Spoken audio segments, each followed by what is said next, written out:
हालात खराब हैं, सबको पता है। कब सुधरेंगे, किसी को नहीं पता। आज बचे हैं, सबको पता है। कब तक बचेंगे, किसी को नहीं पता। आज क्या कर रहे हैं, फिर भी पता है। कल क्या करेंगे, किसी को नहीं पता।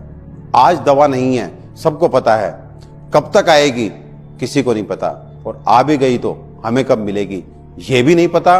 और मित्रों, सही में कौन है रोगी और कौन निरोगी, यह भी नहीं पता। पिछले 2 महीने से हमें लगातार कोरोना वायरस के बारे में हर दिन एक नई बात सुनने को मिलती है। जैसे शुरू में कहा गया कि एक आदमी से दूसरे आदमी में ये नहीं फैलता, लेकिन उसके तुरंत बाद कह दिया गया कि नहीं, ये एक आदमी से दूसरे आदमी में फैलता है। उसके बाद कहा गया कि ये ड्रॉपलेट काइंड ऑफ इन्फेक्शन है, लेकिन उसके बाद कह दिया गया कि नहीं, ये एयर के थ्रू भी ट्रैवल कर सकता है। फिर कहा गया कि केवल रोगी जिनको लक्षण है वही मास्क लगाएं, लेकिन उसके बाद कहा गया नहीं, सभी लोग मास्क लगाएं।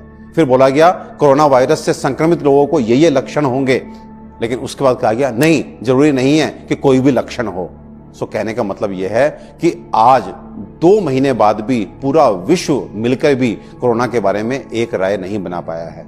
और चिंता मुझे इस बात की है कि कहीं राय बनाने में इतनी देर ना हो जाए कि हम बहुत सारे अपने लोगों को खो दें, बहुत सारे घर उजड़ जाएं और बहुत सारे देश तबाह हो जाएं। तो इसलिए आज आयुर्वेद को माध्यम बना के मैं आपको उस राह पे चढ़ाने जा रहा हूं जहां पे जीत निश्चित है। और वो राह है कि हम में से प्रत्येक व्यक्ति को यह मानना पड़ेगा कि हां, मैं कोरोना का पेशेंट हूं। अब आप कहेंगे कि हमें कोई लक्षण नहीं है, हमारा कोई टेस्ट नहीं हुआ है, तो हम अपने को कोरोना का पेशेंट क्यों कहें, हम अपने को डीमोरलाइज क्यों करें, हम ये गलत बात क्यों बोलें। तो नंबर 1, लक्षण नहीं है तो आपको बताना चाहूंगा ICMR वो ये बोलती है कि ये कोरोना जिनके पॉजिटिव टेस्ट आए हैं उनमें से भी लगभग 70 से 80% लोग ऐसे होते हैं जिनको कोई लक्षण नहीं होता। नंबर 2, टेस्ट की बात, तो टेस्ट की ऑथेंटिसिटी आज तक प्रूव नहीं हो पाई। किसी का पॉजिटिव आता है, किसी का नेगेटिव आता है। यदि 1 लाख टेस्ट भी रोज करे तो पूरे देश में हर निवासी को टेस्ट करने में दोस्तों 37 साल का समय लग जाएगा। और आप जानते हैं, एक बार आपका टेस्ट नेगेटिव आता है तो इसका मतलब यह नहीं है कि आपको उम्र भर के लिए कोई सर्टिफिकेट इशू कर दिया गया कि अब आप कभी पॉजिटिव नहीं होंगे ना। हो सकता है कि जिस समय आपका सैंपल लिया गया उस समय तक आप नेगेटिव हों और जिस समय टेस्ट के बाद 10 मिनट बाद ही आप जो है वो पॉजिटिव हो जाएं।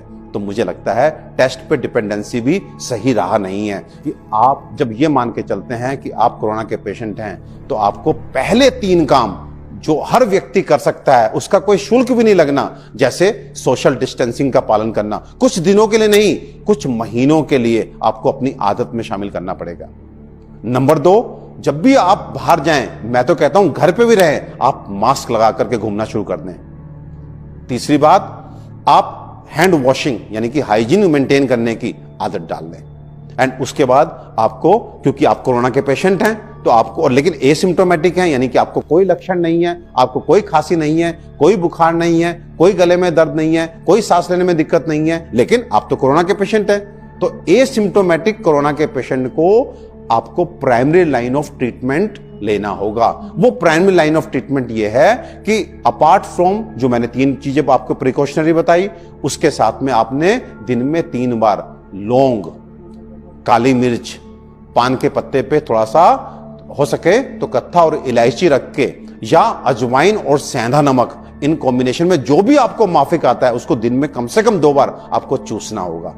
और ये केवल आपको मैं शौकिया नहीं बता रहा कि आपकी इम्यूनिटी बढ़ाएगा, ये वायरस को वेरी इनिशियल स्टेज पे मार देगा। देखिए, आप जब एक तरह से एसिम्प्टोमेटिक होते हैं यानी आपको कोई लक्षण नहीं है तो उसके 2 कारण होते हैं। नंबर 1, या तो आपकी इम्यूनिटी इतनी अच्छी है कि वायरस पनप नहीं पा रहा है आपके शरीर में, या वायरस अपनी प्रारंभिक अवस्था में है। यदि आपने उसको प्रारंभिक अवस्था में नहीं मारा तो 7 दिन बाद, 10 दिन बाद जब वो अपनी एक तरह से मल्टीप्लिकेशन के थ्रू अपनी कॉलोनी बना लेगा, बहुत अधिक मात्रा में आपके शरीर में हो जाएगा, तो उस समय शायद इतना घातक हो जाए कि आप उस समय उसको एक तरह से मुकाबला ना कर पाएं। तो वेरी इनिशियल स्टेज पे आपको उसको मारने के लिए इन सिंपल घरेलू उपायों को करना है। एंड इसके बाद मैंने बताया आपको हल्दी और सेंधा नमक मिले गर्म पानी से गार्गल करने हैं।